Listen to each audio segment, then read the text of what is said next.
Hey everyone, welcome to today's video. Welcome to the Gaming Daddy channel. Today I wanted to talk a little bit about Ghost of Tsushima, and I wanted to talk about the story so far. I'm not going to spoil anything for you guys, but what I want to basically discuss is the quality of the story that we have in this game. Now, having covered, Tom Clancy's The Division for so many years, all we've had is pretty much a linear plot, a plot that doesn't really have too many twists and turns. Does have some, but nothing that you can call tangible. But then, coming to a game like this, you expect a very deep and a strong story. I've always been a person who enjoyed plots in video games, and I just entered Act 3 of this game, and I have to say, I first started out the game to explore, but the story trapped me somewhere around the second act. And that says something about the quality of the writing in this game. Now, for those of you who may not know, the game progresses in a kind of a cinematic fashion, where, you see all these little scenes, scenarios, and all of that. But they're very groundbreaking decision making that happens here. You don't have to make it.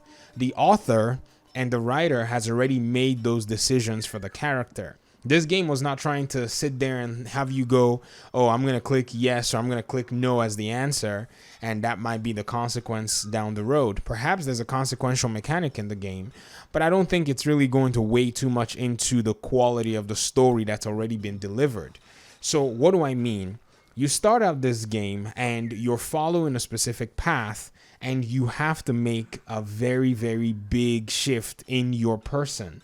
Now, what they call this in story writing is the internal conflict. There are some really interesting things that I learned from cinema. I've been watching a particular content creator for a while now, and he makes some really good videos about movies. His name is Filmento. I don't know if any of you know him, but one thing he always emphasizes in a movie is the main character has got to have two very solid conflicts for you to be able to make that character complete. The character has got to have an external conflict that is bigger than him, and also, if you want to make that character deeper, that character has got to have an internal conflict as well. Well, guess what? This game checks those boxes off with 2 check marks by each one, and that's just the game so far. This guy, Jin, the samurai, is dealing with the external conflict, so the bad guys that are coming for him. And that's what they wrote on the, the description of the game. It's everywhere. They advertise it. When you go look at about Ghost of Tsushima, feudal Japan in the 1200s, the island of Tsushima is invaded by Mongols, blah, blah, blah, blah, blah. Well, that is your external conflict. The internal conflict, I can't spoil for you because I've promised not to. But I must say that it is actually more intense than the external conflict.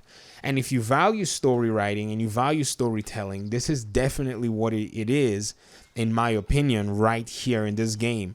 And I would boldly say that the best story that we have had so far in video game writing, the first half of the year, is in this game. This game has done a very good job to develop the story and develop the character and characters. Now, again, I have to point out to something.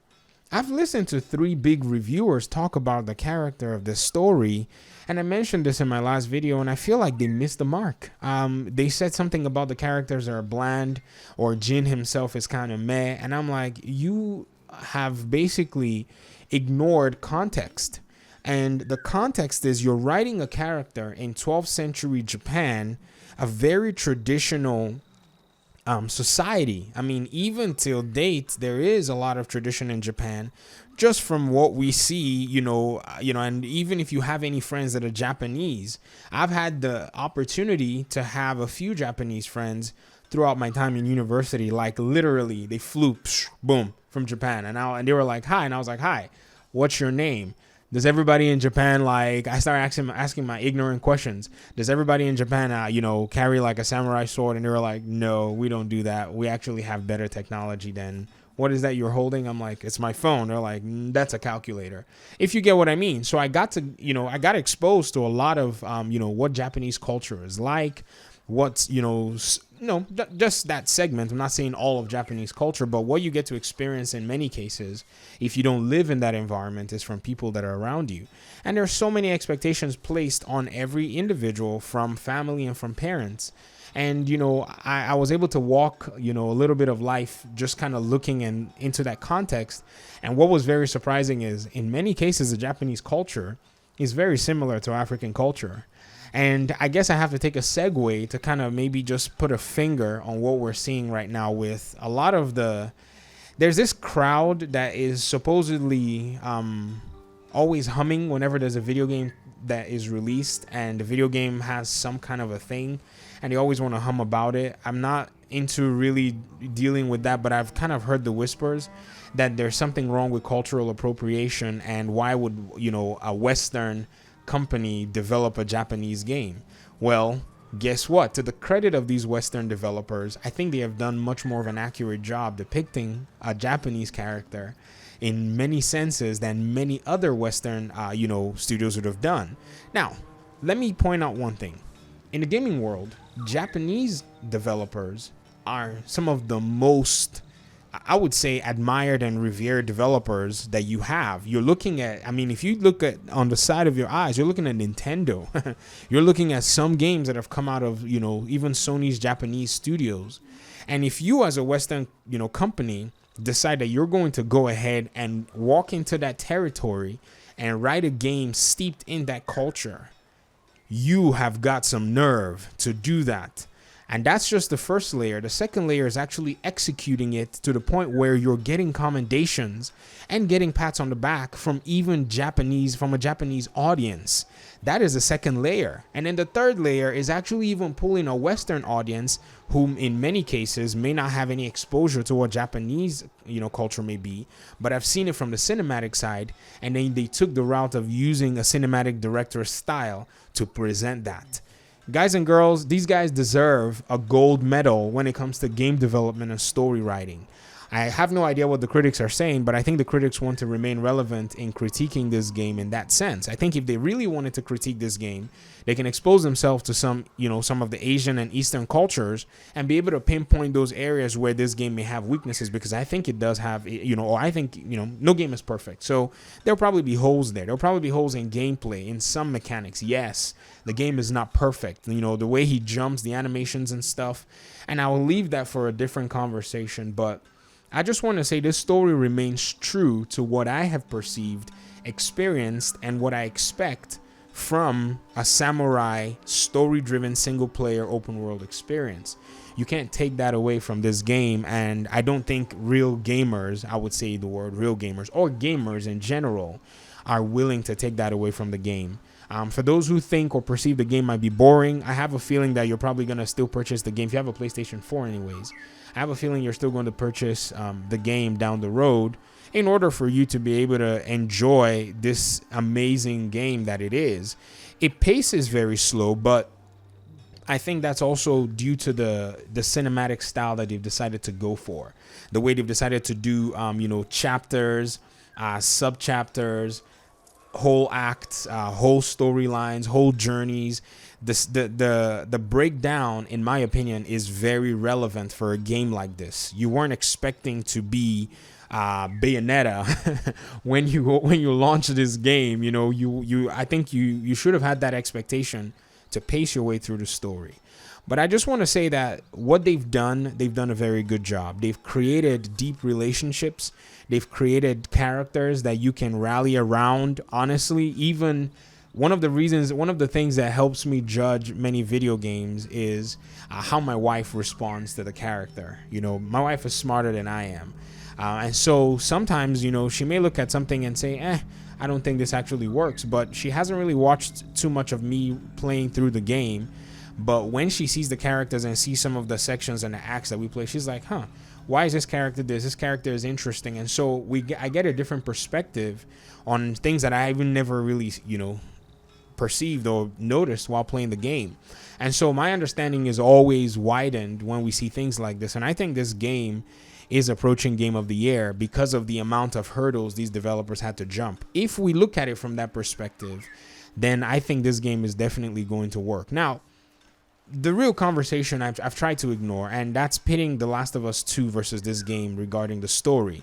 Now, I don't want to be that guy, but from what I've seen from The Last of Us 2 story and what I've seen from this story, I think Last of Us 2 had basically the opportunity to end on the highest note ever and failed to do that. Instead, they decided to go for a controversial approach. Now, I'm not critiquing the approach. Sometimes artists do that to be able to spur a specific kind of emotion or mixed emotions, within their audience. But in the gaming community, I think that got interpreted as people pushing their agendas. Who knows? It may have been their agenda. But I think if you judge the story purely on what the story was, it missed the opportunity to incite the true emotion without spurring the politics or spurring the social, I would say social, philosophical, ramblings that went on with it. This game, on the other hand, is just a genuine story. It has little curves, nothing extremely twisty in every case, but you will enjoy it. There's nothing dramatic so far that falls on your head and you're like, oh my goodness, I can't believe it. In fact, there were tropes that I was expecting. And when the trope eventually showed up, like, when you like stories, you've kind of followed them enough and you kind of expect specific things. And I was expecting some things to happen. I was like, yeah, this is probably going to happen. And it did happen. But guess what? When it happened, the cinematic and the context was good enough that I still said, it happened in a very good way. It's very difficult for writers to be able to, exceed your expectations when your expectations are almost in a pinpoint what they're going to deliver. And then when they deliver it in a way that exceeds your expectations, you have to commend them. So, I'm basically into the beginning of Act 3, and I just have to say Sucker Punch deserves a standing ovation. If they don't win Game of the Year as an award, it doesn't really matter. This game is basically going to be in its own category. It's going to be shelved with different games that have actually tried to do this in the past, that even pioneered this in the past. I mean, I know there are other games, Onimusha, or I don't know how you say Onimusha, or whatever you call it, from back in the day, and a lot of other games that, have actually tried to do something like this. This game is going to sit in that MVP collection with them, and maybe even crown, that entire genre or subgenre of video games. So that's basically my thoughts about the story so far. I'm really, really enjoying it now. In fact, I think I might just have to maybe I'll go watch some gameplay, and kind of explain stuff with the story to my wife so that she can kind of get into the whole thing, and then we can kind of watch the end and see what happens together, because she's my best co-movie critic. And so that's pretty much, I said movie. See, the game is so cinematic. I called it movie because it has so many elements. And that's pretty nice. Anyways, I'll get out of your hair. Let me hear what you think in the comment section. For those of you who are playing the game, I want to know your thoughts on the story so far. For those of you who haven't played the game and are trying to figure out if the story is going to be compelling enough, I just want to say, I speak for myself. It was compelling enough for me. I think it was better than many stories in video games that I've seen. Even God of War was very, very, very delightful to play from a story perspective. And this game provides, in my opinion, that much, of a delight when it comes to story relevance and story depth. So I'll get it out. I'll get out of your hair, like I said, like I promised. And I guess we'll see, hopefully, in another video. Peace.